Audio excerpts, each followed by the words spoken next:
Welcome to our Forward City's online broadcast today. And if you're new with us at Forward City, we are one church that meets in multiple locations. And we do that so that we can help you move forward towards a full life in Christ. And before we get into our study today, I just want to do a special shout out to all of you mothers out there. Happy Mother's Day. This is a day we want to celebrate you.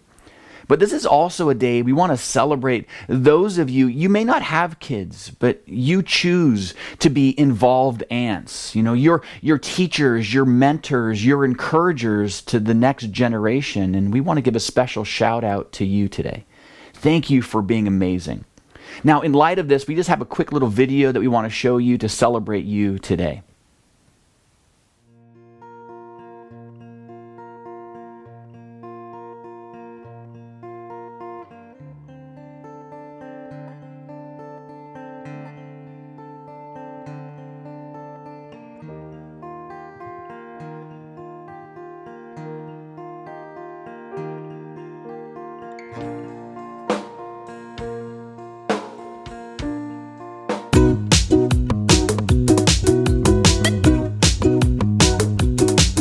My mom is the mommiest mom that I ever did see. She is so mommy, and my mommy is the mommy that I'd like to be if I ever was a mommy someday. Big mom, babe. But my mom is the mommiest mom that I ever did see. She is so mommy, and my mommy is the mommy that I'd like to be if I ever was a mommy someday. Come on, babe. Come on, babe. Happy Mother's Day. Come on, babe. Happy Mother's Day. Come on, babe. Happy Mother's Day. Come on, babe. Happy Mother's Day. But my mom is the mommiest mom that I ever did see. She is so mommy, and my mommy is the mommy that I'd like to be if I ever was a mommy someday. Come on, babe. Come on, babe. Come on, babe. Happy Mother's Day. Hey, come on, babe. Hey, come on, babe. Hey, come on, babe. Hey, Mother's Day. Hey, hoo, ha.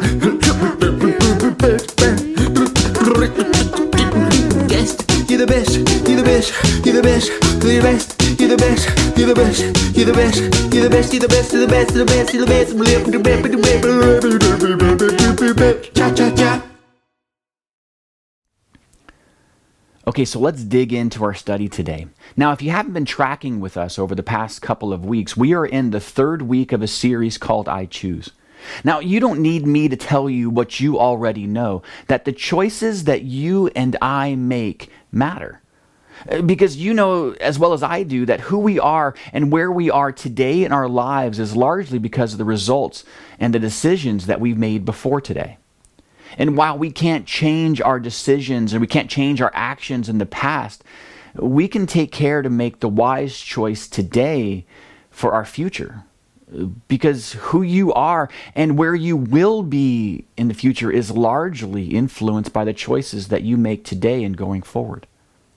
And since God isn't going to make your choices for you, as Christians, it is so important for us to make wise choices because our choices can and will make all the difference in our relationships with our family, and our relationships with our friends, and our relationships with our God and our impact on the world through His purposes and His plans. Last week, we talked about our need to choose discipline over regret. Now today, before we dig into that next choice that you and I need to make, I want you to imagine something with me. Imagine for a moment that everyone likes you. Everyone listens and respects your thoughts and your ideas. They laugh at all of your jokes and they support and even applaud all of your decisions. Basically, everyone thinks that you are awesome. Okay, you got that in your mind? Okay, now get it out of your mind. I mean, because it's not going to happen. Nope, no matter how hard you try, no matter what you do, you will never, ever please everyone. And you probably can't even please all the people that you consistently want to please because you care about them. You can sit back and say, well, I don't care what other people think about me. But you do care what some people think about you. And you can't please everybody, and you more than likely can't please even the people you care about. You can't please them all the time. Now, for a moment, what I want you to do is I want you to imagine something else with me. Not some pipe dream, not something that can't happen, but I want you to imagine with me something that absolutely can happen. Something that we as Christians long for to happen in our lives. Imagine with me waking up every day, not having to live your life with the pressure of feeling like you have to please everyone else. Like you have to measure up to their thoughts or expectations of you. Like waking up every single day, not having to worry about what others think about you because you are in a place where you are so motivated with pleasing Jesus that the approval of other people doesn't seem to matter to you very much. Because deep down, you know that what you're doing, you were doing what you were created, recreated, and called to do. And this drives you, and the approval of others don't distract you. Now, can you imagine that? And see, not only is this possible, but this is what your and my Heavenly Father wants for every one of His children. That's what He wants for you. And that's what He wants for me. It's the choice that you and I need to make today and today going forward. That we choose purpose over approval. Now, we need to understand that approval isn't necessarily a bad thing. I mean, it wasn't until I was about 11 years old when I was seeking the approval of girls that I actually started washing my hair more than once a week and, putting on deodorant and kind of caring about how I looked a little bit. It wasn't a bad thing.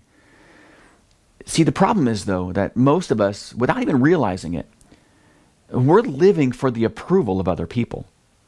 I mean, we live and we operate. Do you like my clothes? Do you like my hair? Do you like what I'm doing? Am I important enough? Are you following me on Instagram? Do you like my job, my house, my kids? Do you like me? Do I fit in? Do I measure up? Do you approve of me?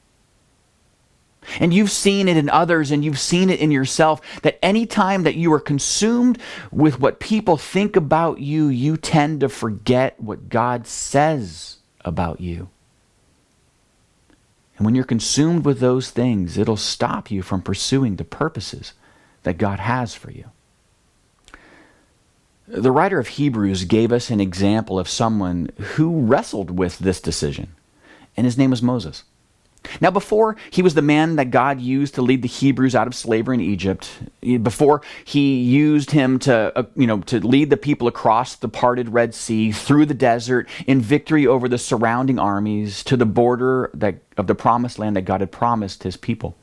Before he was the spiritual leader who God used to teach the Israelites about their God and who turned them from slaves into a nation that would be used to bless the entire world. I mean, before all of this, Moses was born in Egypt as a slave. He was the youngest of 3 children with his sister named Miriam and his brother named Aaron. And as if being born as a slave wasn't bad enough, Moses was born during a time when the Pharaoh was so afraid of the Hebrew slaves because there were so many of them that he wanted to control the population so there wouldn't be a huge revolt, and he ordered that all the baby boys to be killed.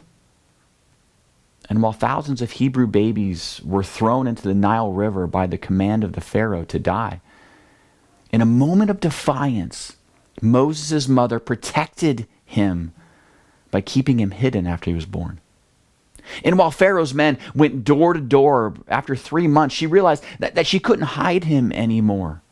That he was getting too big and he needed to move around and she couldn't hide him. So in another act of faith, she put Moses in the river. But she didn't throw him in the river like the rest of the mothers were made to do. She put him in a basket and she placed him at the mouth of the river in some reeds on the bank. Now, I don't know why. I mean, maybe she thought that this baby had more of a chance out in this basket just floating downstream, hopefully getting picked up by someone who was going to take it and care for it. Maybe she thought that baby had more of a chance in the basket than it did with the Egyptians. But what she didn't know, what she didn't realize, was that God had a plan to free the Hebrews and to make them into a nation that the Messiah would eventually come from. And so because of that, this baby had an integral part in that plan. And so this baby didn't stay in the reeds long before it was rescued by Pharaoh's daughter. Now, being unable to nurse this child, she hired a Hebrew woman to do the job. And that woman just happened to be Moses' mother. Man, I love how God works things out. Now, after Moses was weaned, the Pharaoh's daughter raised him as her adopted child in the palace, surrounded by the luxuries and the posh of Egypt. See, Moses grew up in the palace, but he knew that he wasn't Egyptian. He knew that he was adopted. He knew that he was a Hebrew. And at the age of 40, he was finally faced with a very, very difficult choice that he had to make. He came at a crossroads in his life where he had to make this decision. He couldn't ignore it any longer.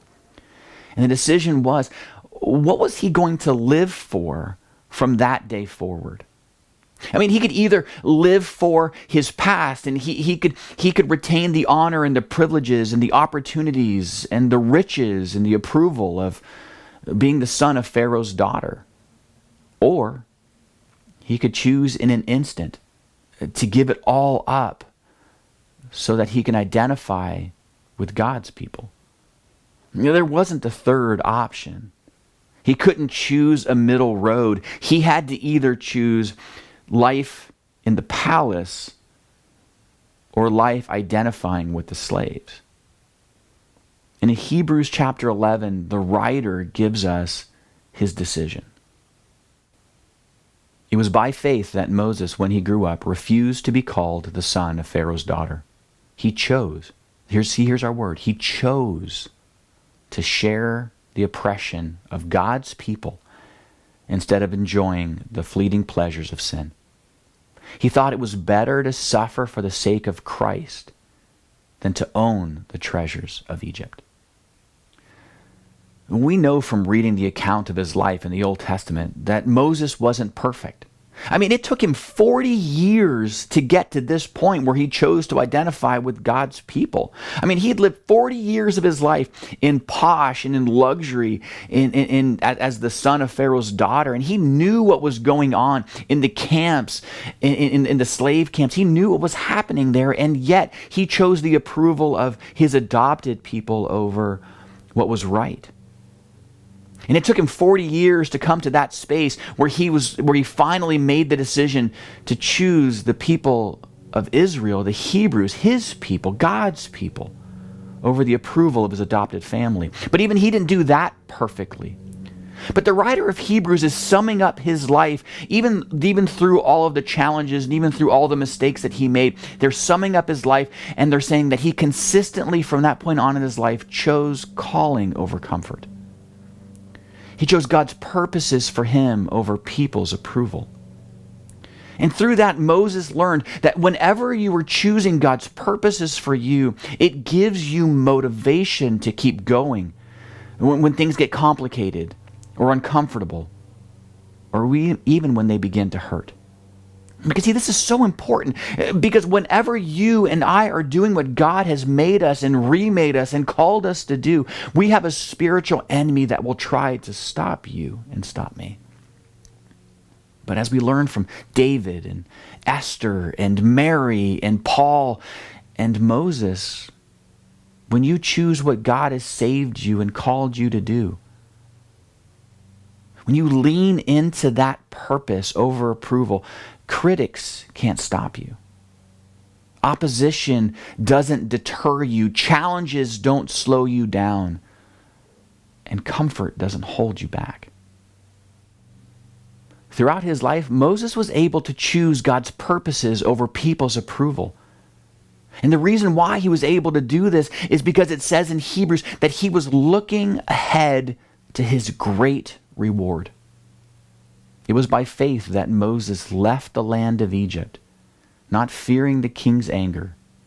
He kept right on going because he kept his eyes on the one who is invisible. Now, I know that people's approval is really nice. But we need to remember as Christians that there's a greater reward than people's approval, because the greatest reward is the approval of God on our lives, the smile of God on us when we do the things that we are called to do. See, Moses faced all sorts of opposition. He faced it from his enemies. He faced it from Pharaoh. He faced it from his own people. But he kept going. And we ask the question, why? Why did he keep going? Because he was pleasing God. See, that was what God had called him to do. And his story reminds us how in the New Testament, how when Peter and John and some of the other apostles were preaching Christ, and some of the religious leaders came up and said, you can't speak in that name anymore. I mean, they had already beaten them. They had already put them in prison a couple of times. And they were saying, you can't keep preaching in this name. But the apostles replied back as they said to them, we must obey God rather than man. See, we can't please everybody. So why are we still trying to do it? I mean, ultimately, what does it matter? What does their opinions matter anyway? We can't please everyone. But we can please God. See, when we recognize that, suddenly we are set free from relying on the opinions of other people, because we are doing what God has called us to do. And there's power in that. There's purpose in that. And that's worth devoting your life to. We need to stop devoting our lives to gain approval of other people. But as Christians, to devote our lives to the purposes that God gives us. And we become focused on that. The approval of other people just kind of falls away. Now, before we finish, I have a couple of discussion questions for you and your family, your home church, wherever you're at. Here's some things that we want you to discuss with them today or this week. The first question is, in what areas of your life do you choose approval over God's purposes? And the next question is, what is something that you can choose to do this week that will please and honor God? Now, it may not please and honor other people, but it will please and honor God. What can you do this week to put aside other people's approval so that you can please and honor God? And these questions are super important because you and I know that we can't change our past, but we can choose what we live for from this day forward. Are you going to live for others? Are you going to live your life for other people? Or are you going to keep trying to win the approval of others, or will you choose to live for the approval of God? See, we need to choose His calling over your comfort.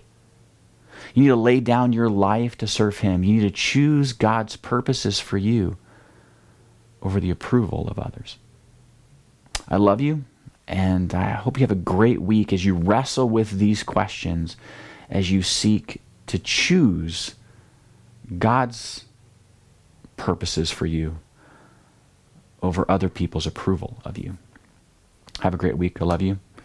God bless you.